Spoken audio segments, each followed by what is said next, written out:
This video is powered by the pros at Pascal Air Plumbing and Electric. Arkansas owned, Arkansas operated. GoPascal.com. Tom, good morning. What's your favorite kind of pie? It's National Pie Day. I've got several, but you get one. Thanksgiving Pick one. and Christmas. Yeah. Well, I will. It's pecan pie. Thanksgiving, Christmas, must have. No doubt pecan, but man, I like chocolate and a bunch of others. A lot of good ones out there, man. A lot of good ones. Do you only eat pie around the holidays, or is it pretty much anytime you can get your hands on it? Mostly at the holidays, but every once in a while I'll see one in a store and just grab a pecan pie as well. So, yeah, that's high up on my list right there. So thanks for letting me know. I will be sure to secure a pie today. Love it. Love it. Tom, let's talk about Devo Davis. That's kind of the big news that broke yesterday. He announced he's returned to the basketball team.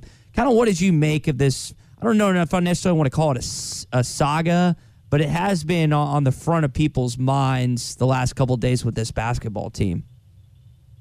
Well, thankfully for all involved, it was a relatively brief saga, and I don't know. When a coach says you need to give a guy, time, just thinking about him, you never know what it could be. It could be family related, could be playing time related, not really sure.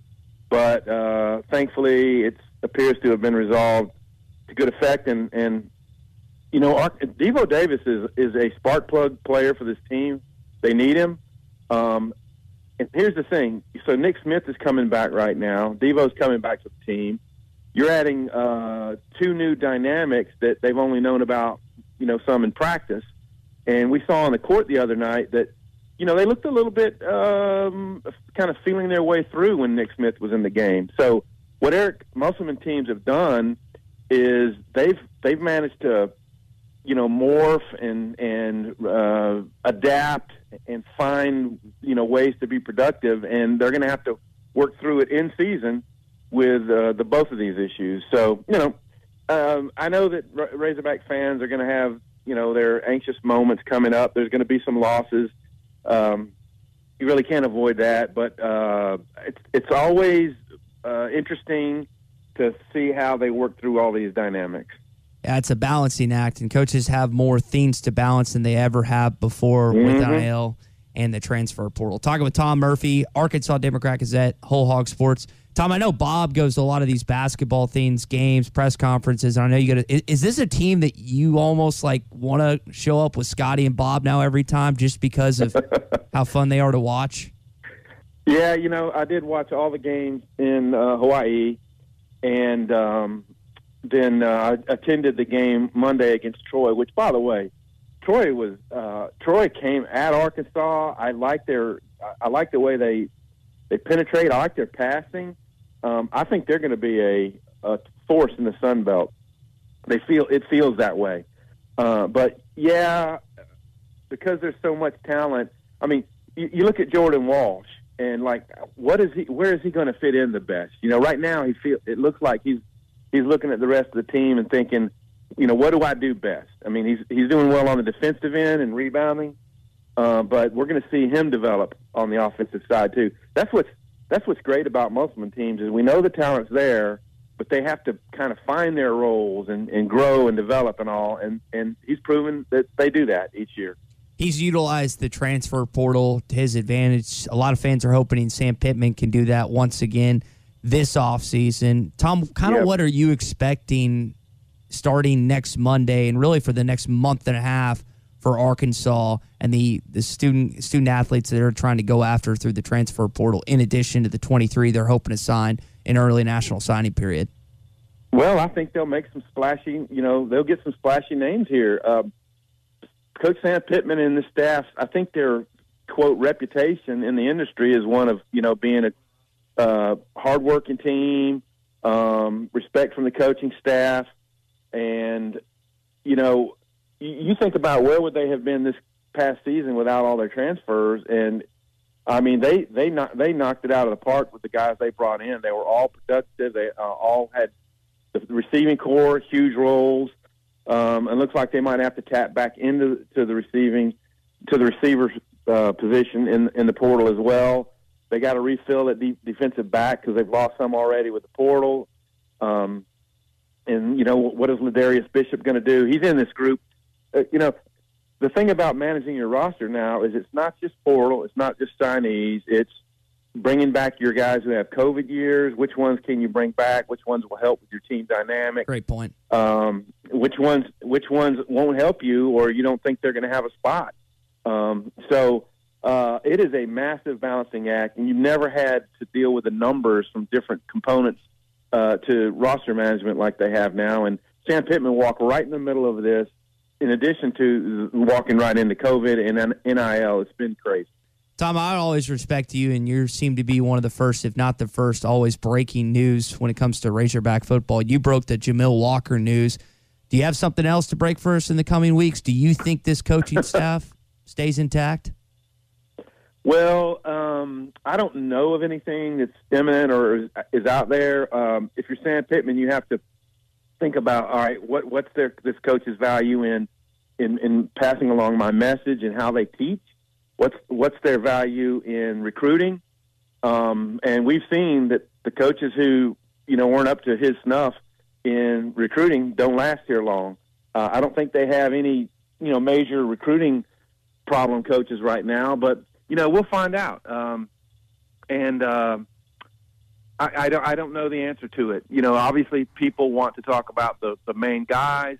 Barry Odom is his right-hand man. The defensive stats didn't look great, but Sam Pittman knows the issues and, personnel things that they had to deal with this year. I don't think he would go unless it's a decent head coaching job, and I've said that repeatedly. And then for Kendall Briles, the numbers look great, but there's some areas we know they have to improve in, and it's the red zone. And we talked about this on Tuesday. Short yardage in red zone, a lot of teams this year you see had some struggles with that. And if Arkansas is improved, you think about if they score touchdowns on a slightly higher percentage of their red zone penetrations or low red zone, they would be sitting there at 8-4 right now, and people would be in a little bit different mood. So I say all that to say, look at KJ Jefferson's passing numbers, 9th among FBS quarterbacks in efficiency. Yep. And the PFF had a very high rating for him as well. Number 9 among Power 5 guys. The teaching is there. I think KJ Jefferson's made improvements.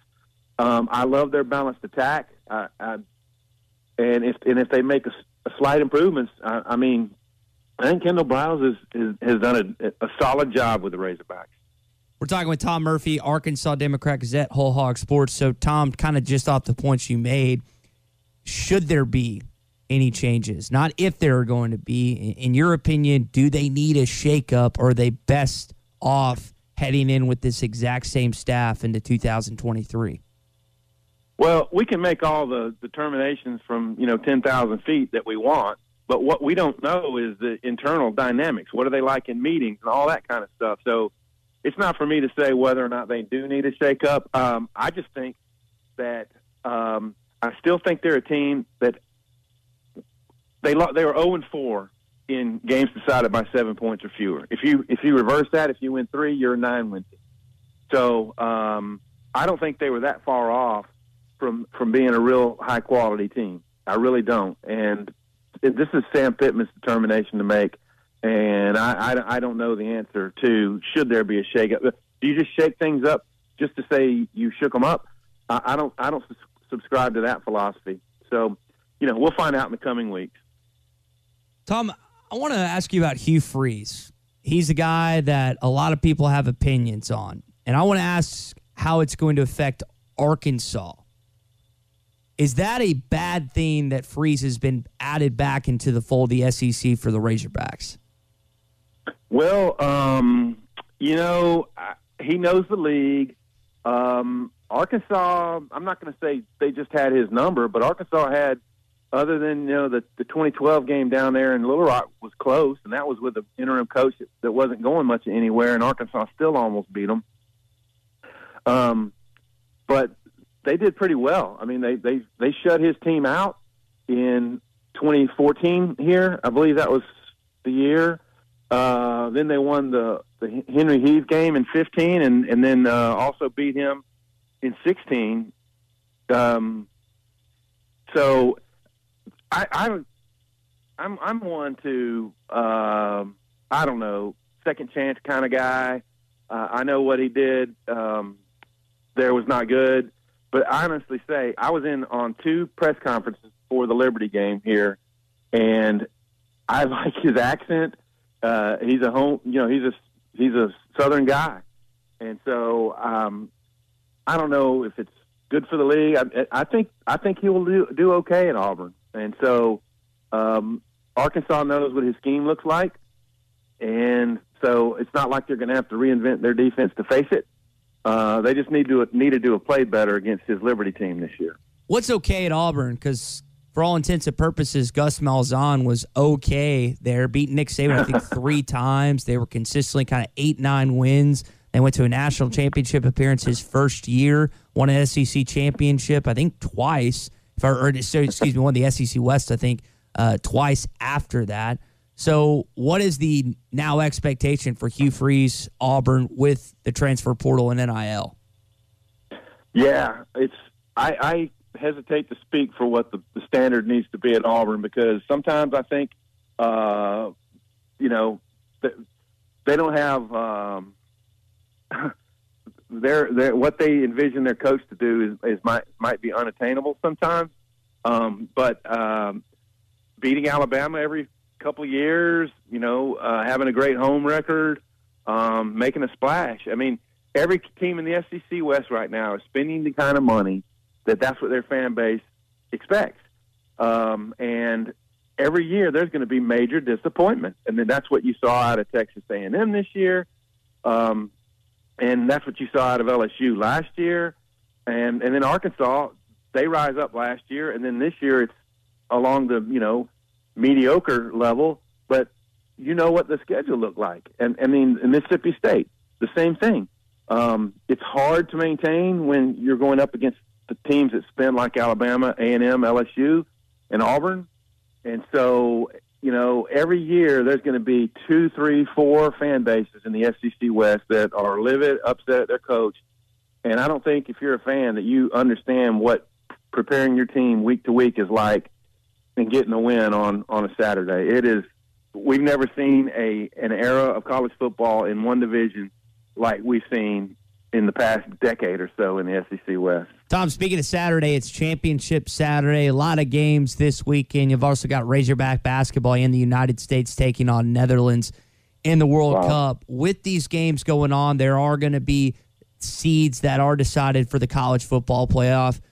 What 4 do you want to see announced on Sunday at 11? Yeah, I'm okay with the 4 that are up there right now.